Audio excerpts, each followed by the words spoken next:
but there's nothing you could tell them. Just made a million, got another million on my schedule. No love for 'em, nigga breaking hearts. No keys, push to start. Yeah, you know what it is. Everything I do it big. Yeah, screaming that's nothing. When I pulled on the lot, that's Hai Kak Sari, apa kabar? Alhamdulillah baik nih. Untuk kakak Juma sendiri gimana kabarnya? Seperti yang dilihat, saya juga cukup baik. Gimana nih tadi perjalanan menuju sini? Apakah kira-kira macet atau seperti apa? Cukup biasa aja sih kak. Karena di sini kan tidak ada lampu merah, jadinya aman-aman aja ya. Oke. Assalamualaikum warahmatullahi wabarakatuh. Hai semuanya, kenalin nama aku Zulfa Suryaningsi dari kelas 11 F4 SMA Negeri 3 Bungo. Kali ini kita akan berbincang-bincang mengenai dampak, manfaat, dan juga evaluasi dari kebijakan ekonomi yang telah ditetapkan oleh pemerintah. Di sini kami sudah kedatangan tamu dari salah satu siswi SMA Negeri 3 Bungo. Halo semuanya, perkenalkan nama saya Sari Ramadhani dari kelas 11 F4, siswi dari SMAN 3 Bungo. Nah, kali ini materi yang pertama yang akan kita bahas yaitu mengenai manfaat dari kebijakan ekonomi yang akan dijelaskan oleh Kakak Sari. Nah, manfaat dan dampak kebijakan ekonomi itu ada 3 nih kak. Nah, yang pertama ada stabilitas ekonomi, yang kedua ada mengatasi pengangguran dan meningkatkan kesempatan kerja, dan yang ketiga ada terkendalinya inflasi. Nah, tapi pertemuan kita hari ini kita akan membahas tentang stabilitas ekonomi. Nah, kira-kira stabilitas ekonomi itu seperti apa? Nah, stabilitas ekonomi adalah suatu keadaan di mana pertumbuhan ekonomi berlangsung secara terkendali dan berkelanjutan. Artinya, pertumbuhan arus barang atau jasa dan arus uang berjalan secara seimbang. Terjadi secara seimbang. Nah, betul. Oke, untuk contoh dari stabilitas ekonomi itu kira-kira seperti apa? Kalau menurut saya nih ya kak, contohnya itu seperti apabila Indonesia memiliki keseimbangan antara produksi barang dan jasa dengan arus uang yang beredar.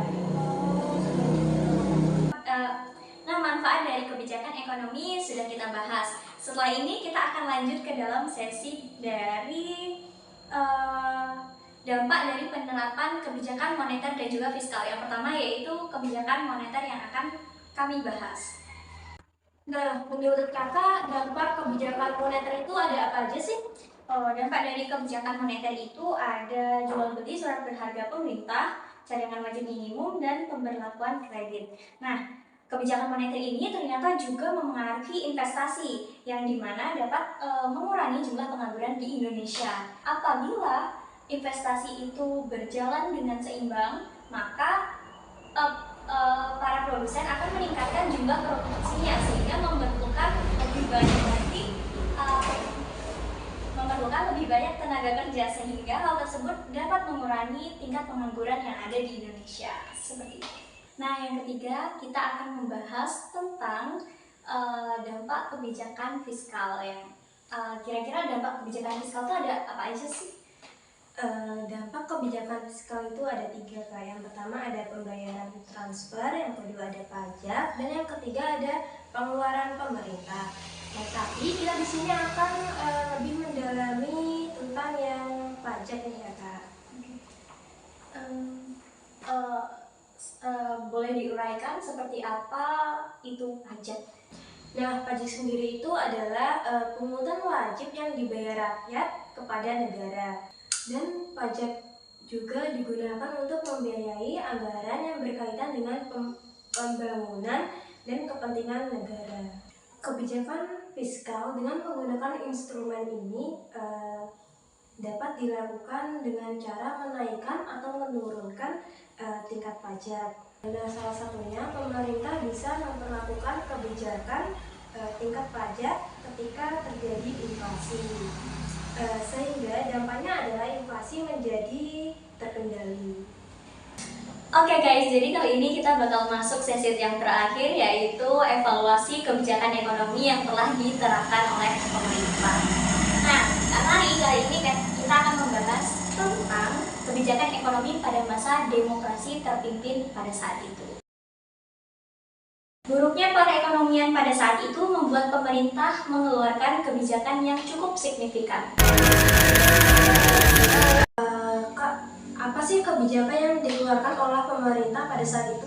Nah, kebijakan pemerintah yang dikeluarkan pada saat itu yang cukup terkenal yaitu salah satunya adalah penurunan nilai uang atau yang disebut sebagai devaluasi.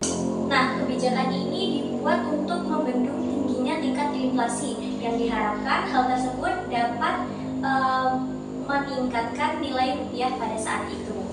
Namun usaha itu tidak mengatasi kemerosotan ekonomi pada saat itu karena banyak pengusaha yang ada di daerah tidak mematuhi aturan yang telah ditetapkan oleh pemerintah. Nah, jadi apa sih Kak dampak devaluasi pada harga barang? Nah, devaluasi atau pemotongan nilai uang ini sebenarnya memang berdampak pada harga barang yang menjadi murah. Namun tetap saja masyarakat kesulitan untuk memenuhi kebutuhan mereka karena sulit untuk mendapatkan uang. Seperti itu.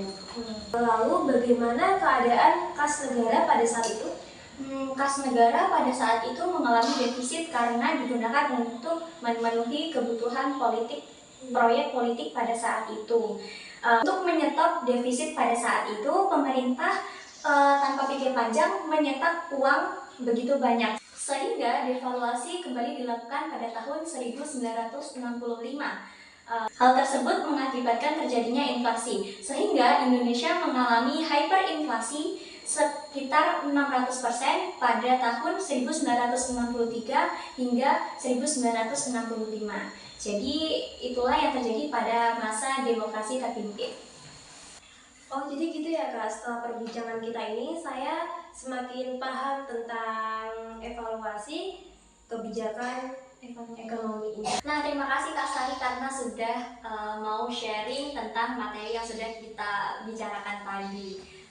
Jadi semoga apa yang menjadi perbincangan kami kali ini menjadi bermanfaat bagi kami dan juga bagi para penonton.